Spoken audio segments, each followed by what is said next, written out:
When we think about updates to Animal Crossing New Horizons, we usually picture the big things Nintendo added to the game, like the Roost, Cap'n, and the many other major things that got us excited. Yes, that includes the amazing Froggy Chair too.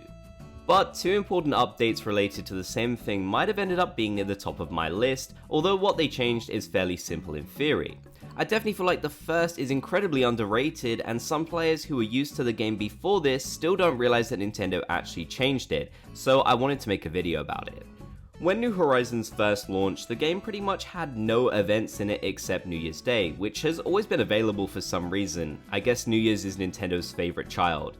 From the very start, we were promised that future updates would involve adding these events back to the game, and Nintendo kept their promise. Each major update added to the game in 2020 and even 2021 added events, or made some kind of update to improve them. But this also caused another problem that we hadn't seen in any other game up until this point. Nintendo decided that much like with Animal Crossing Pocket Camp, they were going to add these events to the game in real time.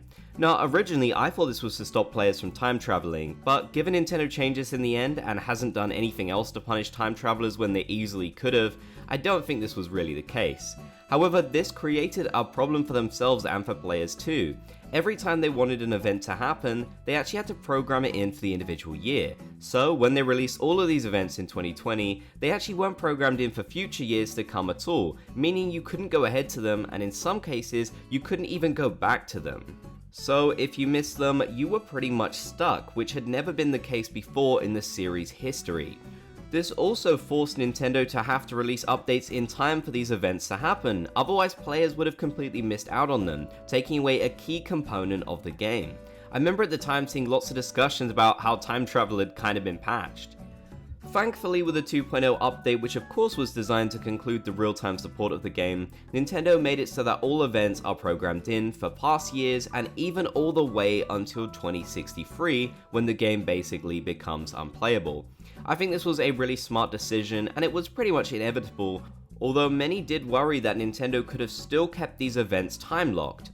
Whether you agree or disagree about players time traveling towards or backwards for events, it can't be denied that some of these occur on extremely busy days in real life for a ton of players, so the fact that they can now avoid missing out entirely is really nice. I honestly do not believe Nintendo minds players doing this at all, as, because I said, they easily could have time locked them if they wanted to.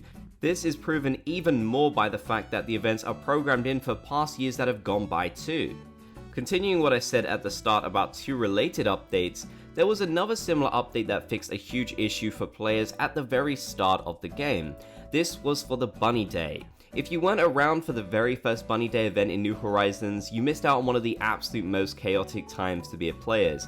It was so chaotic in fact that Nintendo directly had to release a patch in order to try and fix some of the madness that this event had brought on.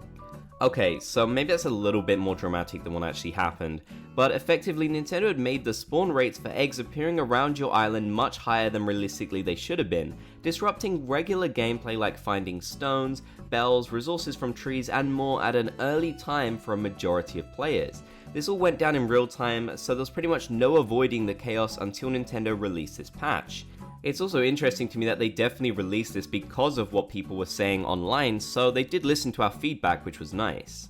I think Nintendo's original approach to this event was inspired once again by Animal Crossing Pocket Camp, having a week-long event that happens in real time focused on collecting resources. It's even possible that this might have been what they originally intended to do with all the other events that were added to the game later on, but Bunny Day is truly unique in this case, and it probably stayed that way due to the negative feedback.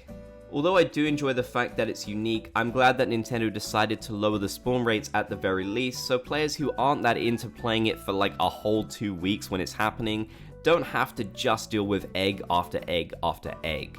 Overall, I really like the events of New Horizons, and although some aren't as perfect as their iterations in New Leaf in my opinion, which is a pretty high bar, I do think they've done a great job bringing these New Horizons and effectively introducing them to a whole new generation of players, especially now that they can enjoy them whenever they would like, and you also don't have to deal with Zipper's chaos. But let's be honest, the absence of Froggy Chair was the real thing that Nintendo had to fix.